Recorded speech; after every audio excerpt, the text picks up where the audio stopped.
So today I wanted to talk about who you choose to surround yourself with, what circles you choose to involve yourself in. What's going on, everybody? How y'all doing? Welcome back to Endure, Believe, Rise. I hope this message reaches you in good energy. I hope you and your loved ones are in good health. So we have an awesome quote here today. So let's get into it. Quote of the day.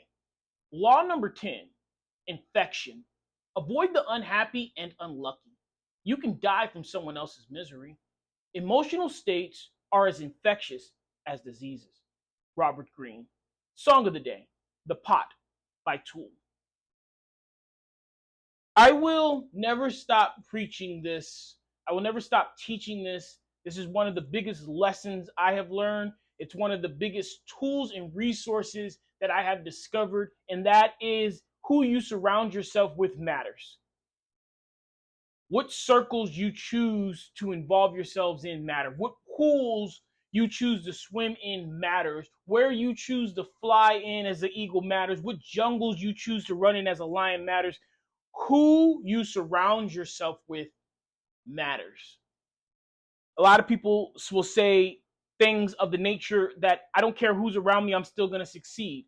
And that's great in a competition setting. A lot of people will say, I don't care what my neighbor's doing, I'm still going to be righteous. And that's great in a moral setting. But we are talking about your personal circle, your list of advisors, your group of mentors. These people need to be hand selected by you. They need to be tried and true. They need to be vetted thoroughly. You cannot have someone who is constantly in a bad mood inside of your inner circle. You cannot have someone who always has something to complain about inside your inner circle. You cannot have somebody who is a true pessimist inside of your inner circle. Now, I'm going to back up there because I want to talk about pessimist versus realist.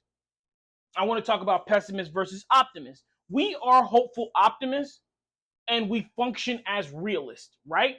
We hope, we pray, we wish, we meditate, we attract the most positive and hopeful outcome as possible.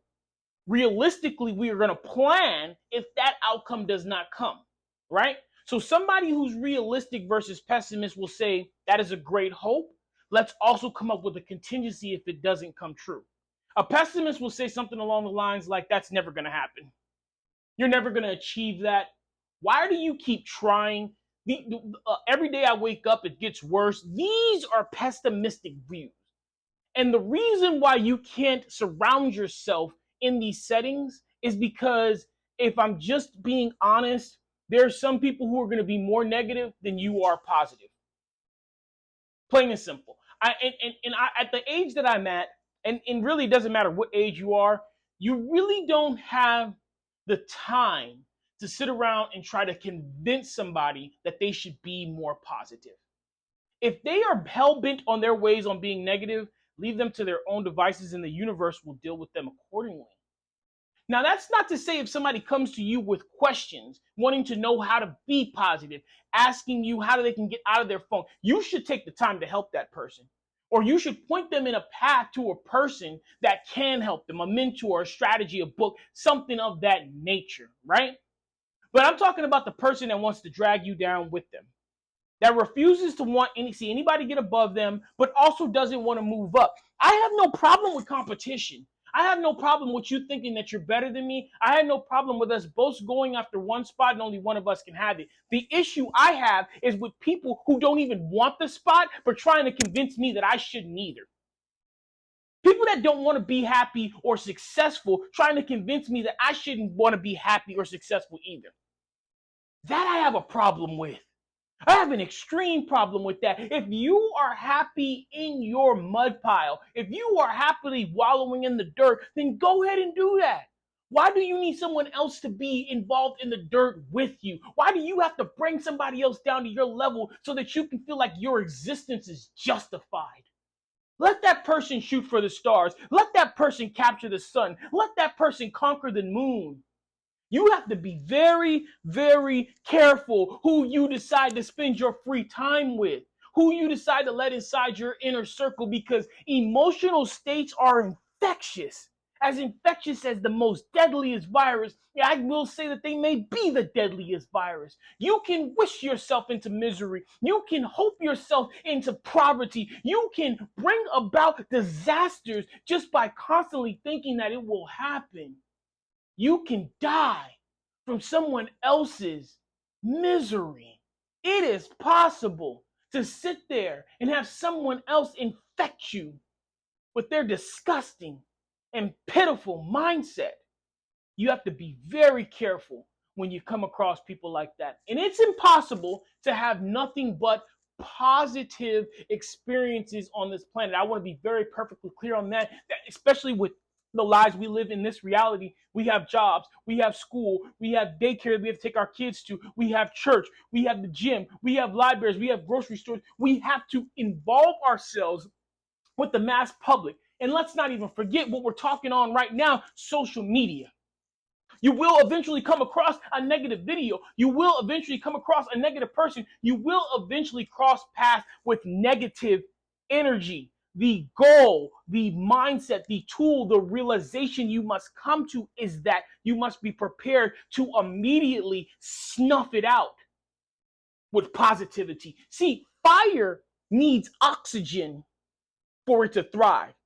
When you take that away, when you take the attention away from it, when you take the emotion away from it, when you take the time away from it, when you get out of that circle, you are destroying that negativity from being released further, from growing further. You are keeping that fungus, that bacteria from touching you.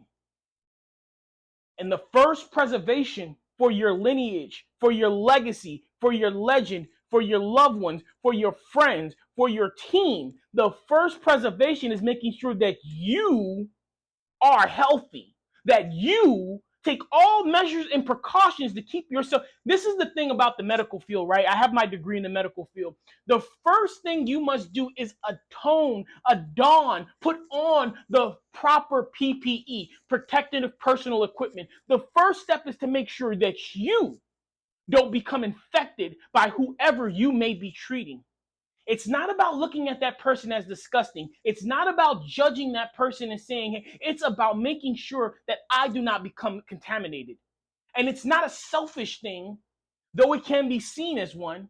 The reason that we make sure we don't get infected is because there's another person coming in after this person that's going to need help, and another after them, and another after them, and 5 after them, and 12 after them, and 100 after them. You have other people that are going to come to you and need your help. You don't have the benefit of being infected with this negativity mindset. You don't have the luxury of being drawn down by someone else's misery. Now, if they want help, again, if they want to get out of that mud, then yes, you are obligated to pull them up, to help them up, or to show them a path or a person that can. You can't help everybody, nor should you try to. Your time and resources are limited. You have goals that you must accomplish on this earth in this time. But you also must be very, very careful of those who want to stay down and not only be down, but bring others down with them. Emotional states are as infectious as diseases. You can die from someone else's misery. Law number 10, avoid the unhappy and unlucky. And I dare say, unless you are in a field where you are to reach out and help the unhappy and unlucky, this law has no reversal. You should operate in this in every mindset you can, especially when it's your own personal time that you're talking about, and extremely when it comes to your inner circle. I say it all the time, and I'll continue to say it. You show me who your friends are, I'll show you who you are. You show me who you hang around with, I'll show you what you're going to be doing in 5 years. All right, guys. I need you to take care of yourselves. Please, be kind to one another. Keep me in your prayers. I'll forever keep you in mind. Endure, believe, rise.